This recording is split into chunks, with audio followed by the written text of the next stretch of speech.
been in motocross since 1978. Absolutely love the sport of moto. And about 15 years ago, Toyota decided to do a program called Toyota Moving Forward, where they chose 10 riders around the country, and they evaluated them over a 12-month period, culminating at Lorettas. And there was a committee that selected who that rider was going to be, and when they were selected, they were given a full factory ride for the following season. The winner that year ended up being Sean Hackley. But I was approached by MX Sports amateur director Tim Cotter, and he had asked me if I'd be interested in helping the Toyota crew out, and I said yes. And it was kind of an interesting dichotomy because I love moto, but I didn't want to get so close to it that I started to lose the enjoyment of the sport. So after a lot of discussions, we decided as a company to go ahead and jump in full bore. Got to work with great guys like Kyle Chisholm and Mike Pacone, Sean Hackley, as I mentioned. They were just great guys.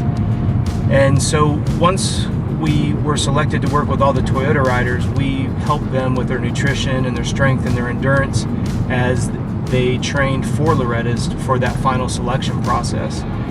And that was the first year I'd ever been to Loretta's. Got a chance to meet the guys at Toyota and got a chance to really work closely with Tim Cotter at MX Sports. While we were there, I was even given an opportunity, and I was approached by David Iser and Kevin Kelly with DMXS about becoming a guest speaker on their show. So that was a pivotal year for us in motocross.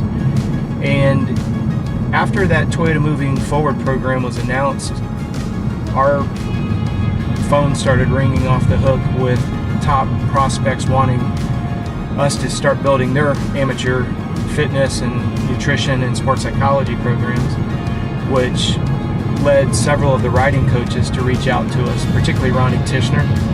Ronnie Tishner was the first riding coach that I had experience with, and Ronnie was working with a young rider by the name of Adam Cianciarulo.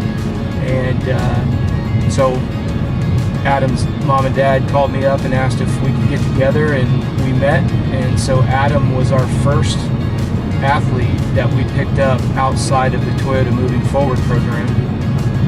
Shortly after Adam Cianciarulo, we picked up a phenomenal rider by the name of Ian Trettel, who was one of Suzuki's top guys riding for Bobby Hewitt's team at the time.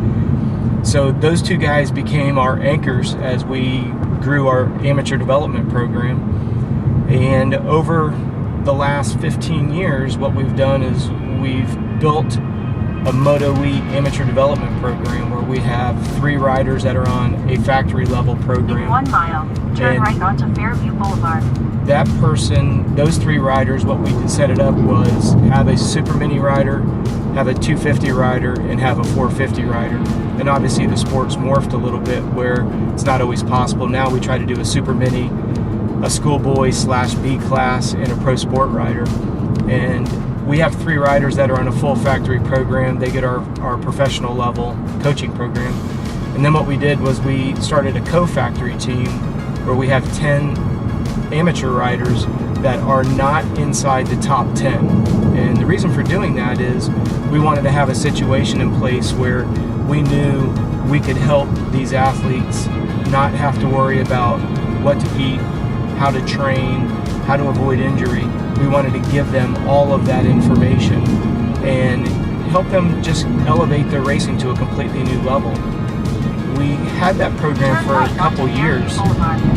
We had that program in place for a couple years, and then we started getting approached by people in the industry that said, we'd like to help you guys out. So as we go into 2019, we have a full-blown race team where we are able to help the athletes out with sponsors like 6D helmets.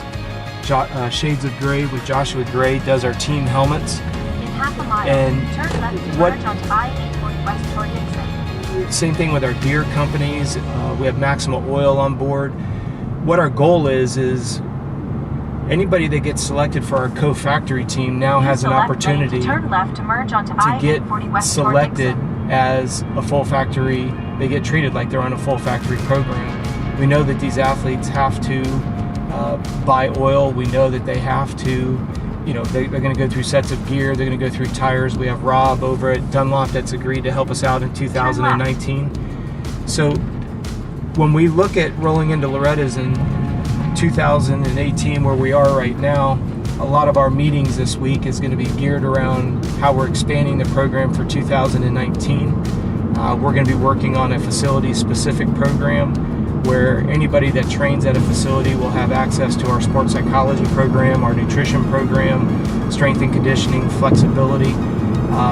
One of the things that we don't do is try to act like something that we're not. I-40 West. And what I mean by that is we want to supplement whatever a riding coach is doing with his rider. But what we have is a unique process where we look at these athletes and see, why can't the athlete keep his or her boot up in a corner? Is it a strength issue? Is it a flexibility issue?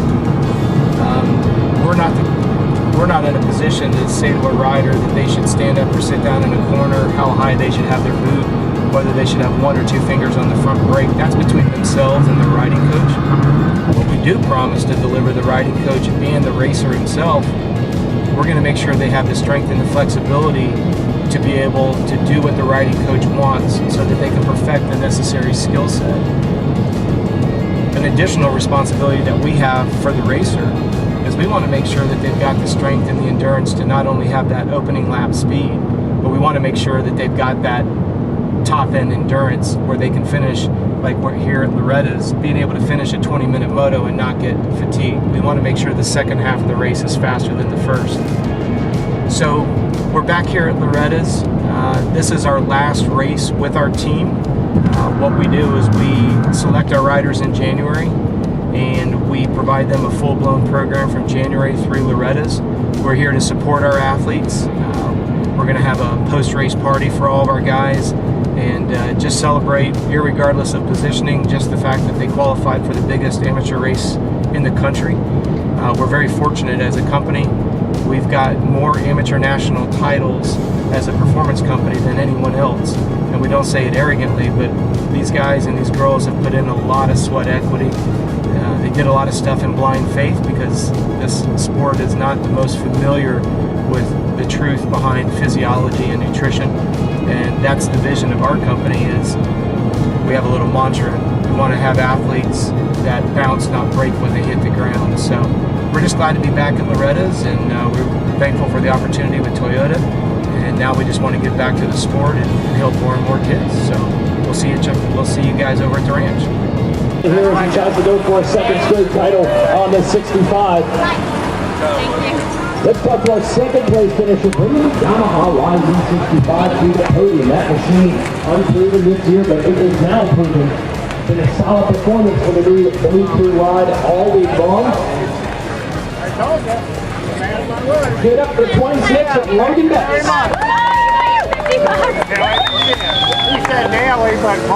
So how's that new motorcycle, man? That just came out this year. What's it like? Oh, it's awesome. I mean, it pulls on the bottom, has enough speed on the top. I just like to thank everyone that helped me to get me here. And who would that be? Who do you want to thank, Logan? Rusty from Triangle Cycles, Donnie Luce from Yamaha Blue Crew, 6D, 100%, FXR gear, Hash-Trick knee braces, Fuel Clothing, CD Boots, Coach Robb from MotoE, Ziggy from Factory Connection, Magic Mike, Matt Burkeen, Freddie Noren from Saba Max, and everyone else, just thank you. There it is. Let's hear it for Logan Best, second place.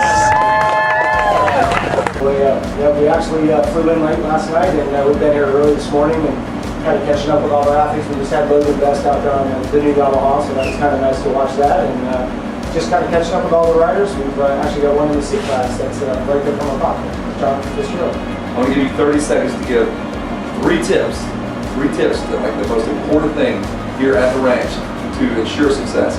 Go. Stay out of the air conditioning. Make sure that you don't overhydrate the stream water, and make sure that you go faster the second half of the moto than you do the first half. There it is. Those are Rob's tricky tips. MotoE, Rob from MotoE. He's a trainer to all the top flight riders in America all over the place. You can call him. He's got a whole program set up. You want to see face to face, or you want to call in the morning, there's all kind of ways he can help you with diet, nutrition, resting heart rate monitor, all that stuff comes into play, right? Yeah, exactly. I mean, we were just talking about it this morning. We've been here 15 straight years. I mean, if you remember all the way back to the toilet, moving forward right now. So it's neat to see the evolution of the sport, the track, the sophistication of the bikes. It's absolutely amazing to watch it all. Also, you're going to finish out the week helping out some of your guys and in general. And we always say, you got a question for Rob, and even if you don't work with him, he is always willing to help. We definitely want to help, and like we always say, we want to be a resource for all the riders, no matter what they've got going on. They can, if they see anybody with a MotoE shirt, we've got our staff here this weekend. If you have any questions, I think we can help you guys out with it. That's what we're here for. Last thing, how do you hydrate after a rough night after your team? Well, that's a good question. The first thing is just make sure that you try to eat some protein while you're drinking the adult beverages, and that'll offset the sugar content, not count your card. Real talk right here, buddy. Doesn't see out with us, got some of his riders from the MotoE clan running around out here as you get ready to watch some things in 12-13. Yeah, it's great to see these young guys. I remember when they were on the smaller bikes, and now seeing them on the slightly larger bikes and still just absolutely shredding. It's really cool to watch these guys and how far they've come in such a short period of time.